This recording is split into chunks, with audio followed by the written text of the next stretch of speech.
புதுச்சேரி சிறுமி பாலியல் வன்கொடுமை கொலை வழக்கு கருணாஸ் குற்றவாளி என தீர்ப்பு. மே 5 தண்டனை அறிவிப்பு. புதுவையில் மீண்டும் தேஜா கூட்டணி ஆட்சி. தேர்தலுக்கு பிந்தைய கருத்து கணிப்புகள் வெளியீடு.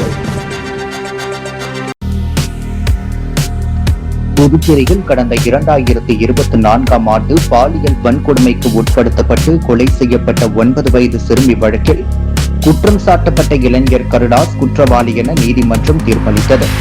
அவருக்கான தண்டனை விவரங்கள் வரும் மே 5ஆம் தேதி அறிவிக்கப்படும் என நீதிபதி தெரிவித்துள்ளார். புதுச்சேரி சோலை நகரை சேர்ந்த நாராயணன் மற்றும் மைத்திலி தம்பதியரின் இரண்டாவது மகள் ஆர்த்தி அப்பகுதியில் உள்ள அரசு பள்ளியில் 5ஆம் வகுப்பு படித்து வந்தார். கடந்த 2024ஆம் ஆண்டு மார்ச் மாதம் வீட்டருகே விளையாடிக் கொண்டிருந்த போது சிறுமி திடீரென மாயமானார்.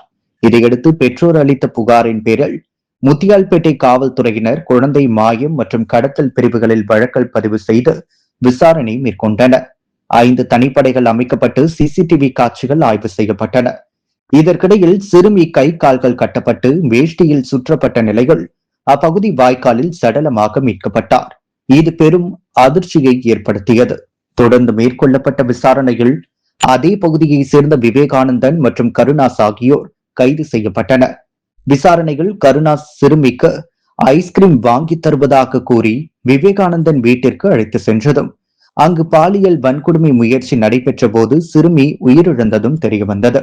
பின்னர் இருவரும் சேர்ந்து சிறுமியின் உடலை கட்டி வாய்க்காலில் வீசி தப்பி சென்றதாக போலீசார் தெரிவித்தனர். இதையடுத்து வழக்கு கொலை மற்றும் போக்சோ சட்டப்பிரிவுகளின் கீழ் மாற்றப்பட்டு இருவரும் சிறையில் அடைக்கப்பட்டனர். இந்த வழக்கில் கைது செய்யப்பட்ட விவேகானந்தன் கடந்த 2024ஆம் ஆண்டு செப்டம்பர் மாதம் சிறையிலேயே தூக்கிட்டு தற்கொலை செய்து கொண்டார். இதைத் தொடர்ந்து கருணாஸ் மீது மட்டும் புதுச்சேரி போக்சோ விரைவு நீதிமன்றத்தில் கடந்த 2 ஆண்டுகளாக விசாரணை நடைபெற்று வந்தது. வழக்கில் 56 சாட்சிகள் 86 தடய ஆவணங்கள் தாக்கல் செய்யப்பட்ட நிலையில் இன்று இறுதி தீர்ப்பு வழங்கப்பட்டது.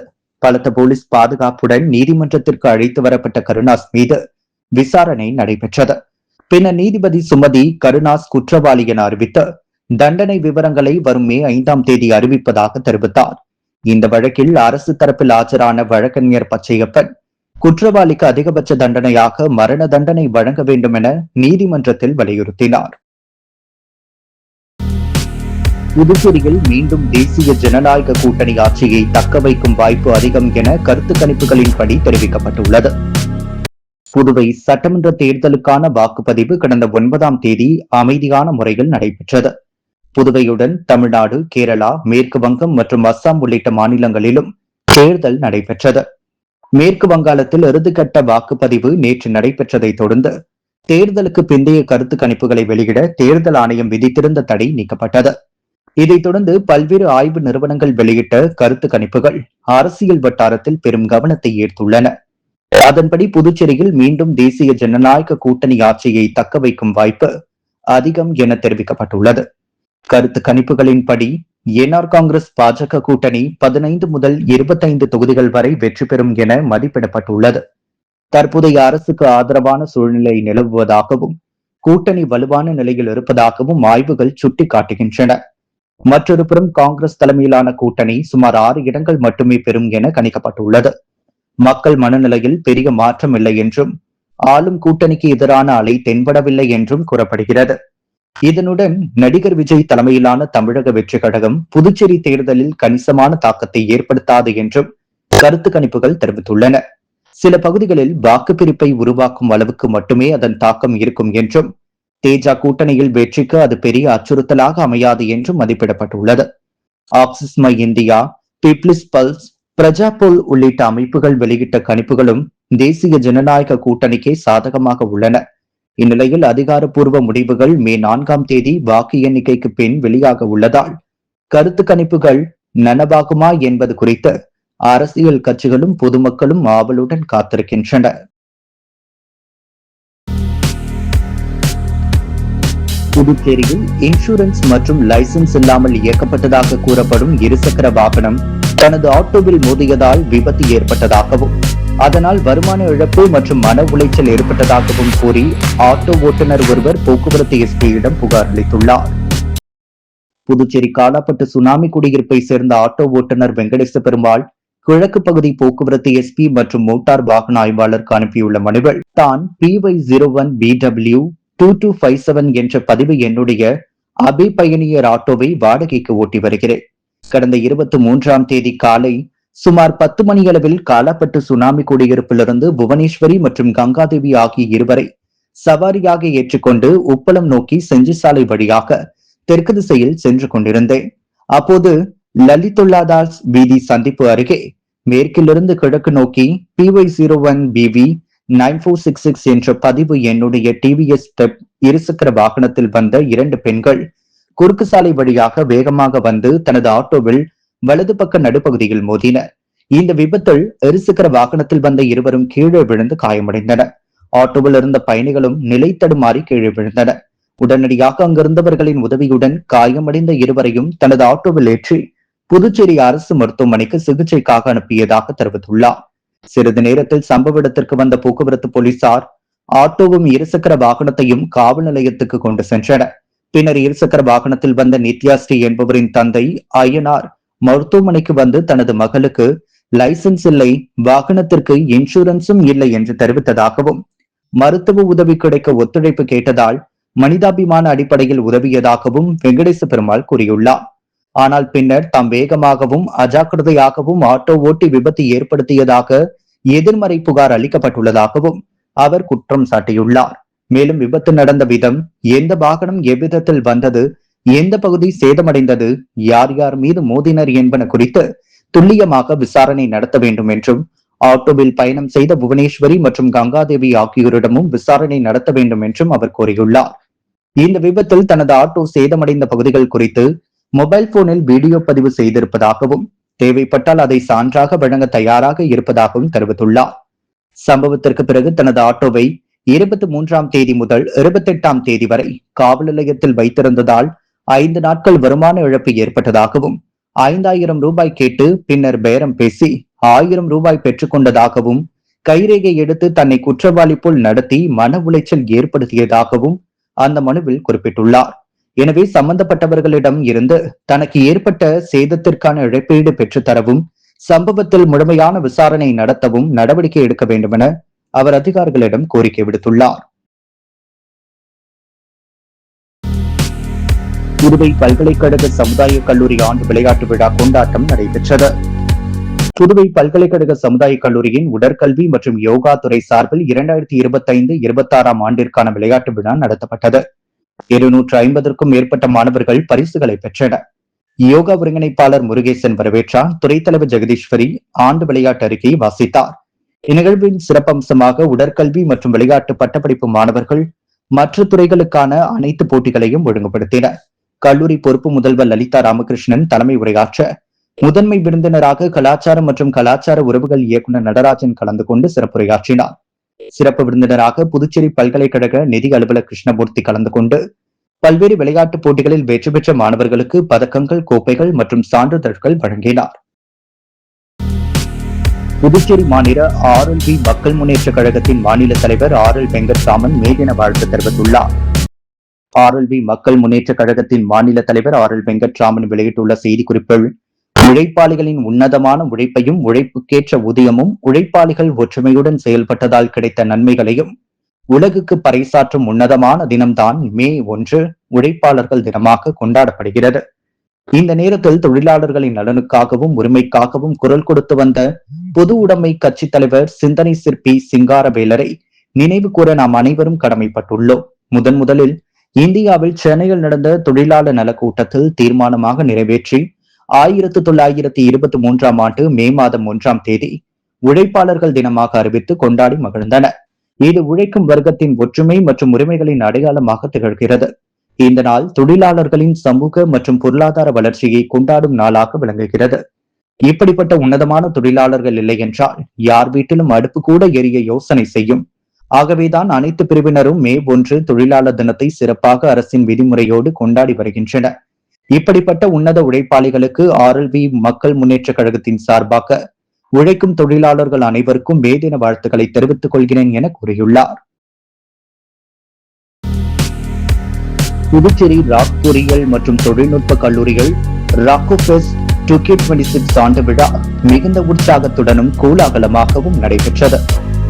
புதுச்சேரி ராக் பொறியியல் மற்றும் தொழில்நுட்ப கல்லூரிகள் ராக்கோபெஸ்ட் 2026 ஆண்டு விழா ஃபருக் கல்வி அறக்கட்டளையின் தலைவர் ஷாஜி எர்பி முகமது ஃபருக் நல்லாசியுடன் சிறப்பாக நடைபெற்றது. கல்லூரி இயக்குநரும் முதல்வருமான முனைவர் ரவிச்சந்திரன் தலைமையில் அனைத்து நிகழ்ச்சிகளும் சிறப்பாக ஒருங்கிணைக்கப்பட்டன.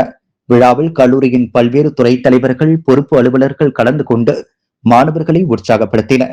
கணினி அறிவியல் பொறியியல் துறை தலைவர் தமிழ்செல்வன், மின்சார மற்றும் மின்னணு பொறியியல் துறை தலைவர் முருகன், மின்னணு மற்றும் தொடர்பியல் துறை தலைவர் முருகன், இயந்திர பொறியியல் துறை தலைவர் எஸ் விஜயநாதன், அறிவியல் மற்றும் மனிதவளத்துறை தலைவர் முனிவர் ராமச்சந்திரன், தகவல் தொழில்நுட்பத்துறை பொறுப்பு தலைவர் தங்கலதா லெக்காஸ் மற்றும் மேலாண்மை துறை பொறுப்பு தலைவர் பூவிதா உள்ளிட்டோர் கலந்து கொண்டனர்.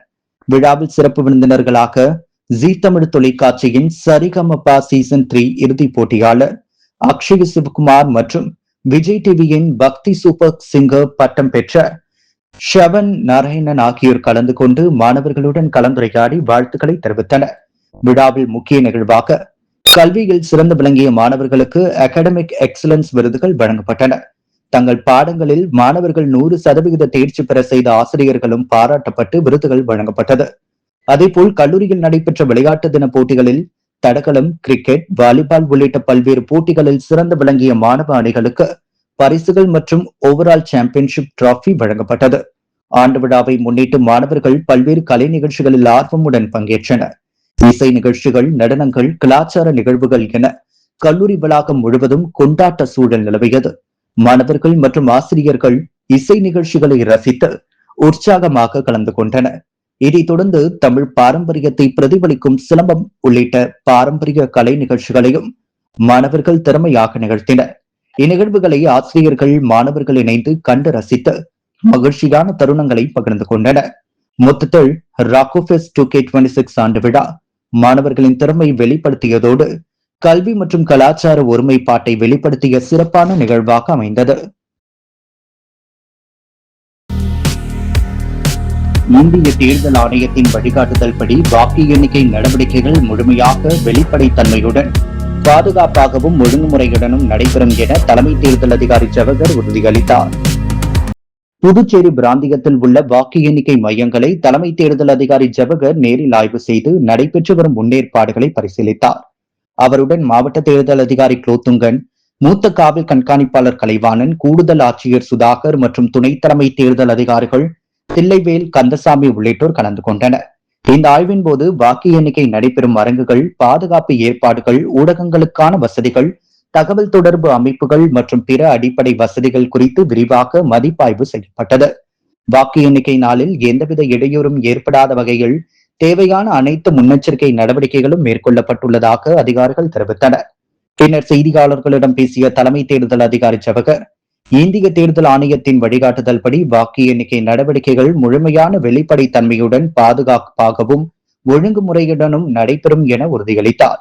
பொதுமக்கள் தேர்தல் முடிவுகள், வாக்கு எண்ணிக்கை முன்னேற்றங்களை இந்திய தேர்தல் ஆணையத்தின் அதிகாரப்பூர்வ இணையதளம் மற்றும் இசிஐ நெட் செயலி மூலம் உடனுக்குடன் அறிந்து கொள்ளலாம் என்றும் தெரிவித்துள்ளார். பொதுமக்களுக்கு துல்லியமாக விரைவான தகவல்களை வழங்க தேர்தல் ஆணையம் அனைத்து தொழில்நுட்ப நிர்வாக ஏற்பாடுகளையும் செய்துள்ளதாக கூறியுள்ளார். புத்த பூர்ணிமாவை முன்னிட்டு நாளை மே 1ஆம் தேதி ஜிப்மரில் வெளிப்புற சிகிச்சை பிரிவு இயங்காது என ஜிப்மர் நிர்வாகம் தெரிவித்துள்ளது. புதுச்சேரி ஜிப்மர் மக்கள் தொடர்பு அதிகாரி வெளியிட்டுள்ள செய்திக்குறிப்பில், மத்திய அரசு விடுமுறை தினமான 1/5/2026 அன்று புத்த பூர்ணிமாவை முன்னிட்டு ஜிப்மர் வெளிப்புற நோயாளி பிரிவுகள் இயங்காது. எனவே இந்த தேதிகள் நோயாளிகள் வருவதை தவிர்க்குமாறு கேட்டுக் கொள்ளப்படுகின்றன. எனினும் அவசர பிரிவு சேவைகள் அனைத்தும் வழக்கம் போல் இயங்கும் என்றும் அவர் கூறியுள்ளார். புதுச்சேரி களித்தீர்த்தால் குப்பம் பெருந்தலைவர் காமராஜர் அரசு கலைக்கல்லூரியின் 28ஆம் ஆண்டு விழாவை முன்னிட்டு நடைபெறவுள்ள பல்வேறு போட்டிகளின் துவக்க விழா இன்று நடைபெற்றது. புதுவை களித்தீர்த்தால் குப்பம் பெருந்தலைவர் காமராஜர் அரசு கலைக்கல்லூரியின் 28ஆம் ஆண்டு விழாவை முன்னிட்டு விளையாட்டுப் போட்டிகள் மதகடிப்பட்டு கலைஞர் கருணாநிதி அரசு மேல்நிலைப்பள்ளி மைதானத்தில் ஏப்ரல் 30ஆம் தேதி துவங்கி ஜூன் 2ஆம் தேதி வரை பல கட்டங்களாக கபடி போட்டி, வாலிபால், கால்பந்து, வலைப்பந்து, தொடர் ஓட்டம், விரைவு ஓட்டம் ஆகிய பல்வேறு போட்டிகள் நடைபெற உள்ளது. இதில் வெற்றி பெறும் அணிகளுக்கு வருகின்ற 6ஆம் தேதி பரிசளிப்பு விழா கல்லூரி வளாகத்தில் நடைபெற உள்ளது. இந்நிலையில் போட்டிக்கான துவக்க விழா இன்று நடைபெற்றது. நிகழ்ச்சியில் கல்லூரி முதல்வர் கதிர்வேல் தலைமை தாங்க சிறப்பு விருந்தினர்களாக தேசிய மாணவர் படை இளநிலை அதிகாரி அம்பலவாணன், பயிற்றுனர் அசோகன் ஆகியோர் கலந்து கொண்டு விளையாட்டுப் போட்டியை கொடியசைத்து துவக்கி வைத்தனர். போட்டியின் நடுவர்கள் 7 நபர்கள் பங்கேற்றனர். இப்போட்டிக்கான ஏற்பாடுகளை கல்லூரி உடற்கல்வி இயக்குனர் அன்பழகன் மற்றும் அனைத்து துறையை சேர்ந்த பேராசிரியர்கள் செய்திருந்தனர். பள்ளிகளுக்கு இடையிலான அடிப்படை மொழித்திறன், கணிதத்திறன் போட்டிகளில் வெற்றி பெற்ற மாணவர்களுக்கு பரிசுகள் வழங்கப்பட்டது. புதுவை அரசு பள்ளி மாணவர்களின் அடிப்படை திறன்களை மேம்படுத்தும் நோக்கில் வட்டம் 2 உள்ள 32 பள்ளிகளுக்கு இடையே அண்மையில் போட்டிகள் நடத்தப்பட்டது. இந்திரா நகர் அரசு துவக்க பள்ளியில் நடந்த இப்போட்டிகள் மொழித்திறன், கணிதத்திறனை வெளிப்படுத்தும் வகையில் 32 பள்ளிகளை சேர்ந்த மாணவர்கள் ஆர்வத்துடன் பங்கேற்றனர். போட்டிகளில் வெற்றி பெற்ற மாணவர்களுக்கான பரிசளிப்பு விழா கல்வித்துறை வட்டம் 2 பள்ளி துணை ஆய்வாளர் அலுவலகத்தில் நடந்தது. வட்டம் 2 பள்ளி துணை ஆய்வாளர் செல்வி வெற்றி பெற்ற மாணவர்களுக்கு பரிசு, பாராட்டு சான்றிதழ்களை வழங்கி வாழ்த்து பேசினார். மாணவர்களின் அடிப்படை அறிவுத்திறனை வளர்ப்பதில் இது போன்ற போட்டிகள் முக்கிய பங்கு வகிப்பதாக குறிப்பிட்டார். வட்டம் 2 பணிபுரியும் துவக்கப்பள்ளி தலைமை ஆசிரியர்கள் இந்த விழாவில் நிகழ்ச்சிக்கான ஏற்பாடுகளை வட்டம் 2 பணிபுரியும் ஊழியர்கள் ஏற்பாடு செய்திருந்தனர். முத்து கோல்ட் ஹவுஸ் வழங்கும் தங்கம் மற்றும் வெள்ளி விலை நிலவரம். தங்கம் 1 கிராம் 13,810 ரூபாய். வெள்ளி 1 கிராம் 257 ரூபாய். புதுச்சேரி சிறுமி பாலியல் வன்கொடுமை கொலை வழக்கு கருணாஸ் குற்றவாளி என தீர்ப்பு. மே 5 தண்டனை அறிவிப்பு. புதுவையில் மீண்டும் தேஜா கூட்டணி ஆட்சி. தேர்தலுக்கு பிந்தைய கருத்து கணிப்புகள் வெளியீடு. இன்சூரன்ஸ் லைசன்ஸ் இல்லாத வாகனம் மோதி விபத்து. நடவடிக்கை எடுக்க கோரி ஆட்டோ ஓட்டுநர் போக்குவரத்து எஸ்பியிடம் புகார்.